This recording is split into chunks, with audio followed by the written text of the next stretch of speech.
Hello guys,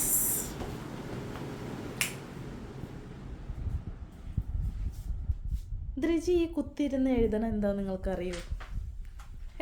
എന്താണെന്നറിയോ? ഇന്ന് രാത്രി ലൈവിലേക്കുള്ള ക്വസ്റ്റ്യനുകളാണ്. ദ്രിജി കഷ്ടപ്പെട്ടിരുന്ന് എഴുതണം, നിങ്ങളത് മനസ്സിലാക്കണം. പിന്നെ ഇന്ന് എൻ്റെ മുഖത്ത് എന്തൊരു പ്രത്യേകത ഉണ്ടോയെന്ന് നോക്കി. ഞാൻ ചെയ്ത് കൂട്ടി വയ്ക്കണേ എൻ്റെ താജ്മഹലാണിത്.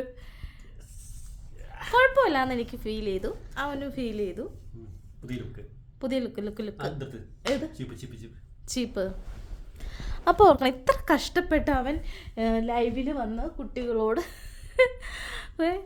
നമ്മുടെ സബ്സ്ക്രൈബിനോട് അവൻ ചോദ്യം ചോദിക്കാൻ വേണ്ടി ഇത്ര കഷ്ടപ്പെട്ടിരുന്ന് എഴുതുമായിരുന്നു. ഇന്ന് പിള്ളേരെ തോപ്പിക്കുന്ന അവൻ പറഞ്ഞേ. തോപ്പിക്കോ ദ്രിജി എന്നാണ് എൻ്റെ വിശ്വാസം. ആണ്. എന്നാ അവൻ്റെ വിശ്വാസം ജയിക്കട്ടെ. അപ്പോൾ നമുക്ക് എല്ലാവരും 9:30 ലൈവിൽ വരണം. ക്വസ്റ്റ്യൻ ആൻസറുകൾ ഉണ്ടാവും. അപ്പോൾ ഞങ്ങളുടെ ചാനൽ ആദ്യം സബ്സ്ക്രൈബ്, ലൈക്ക് ചെയ്യണം, ഷെയർ ചെയ്യണം. Okay, by.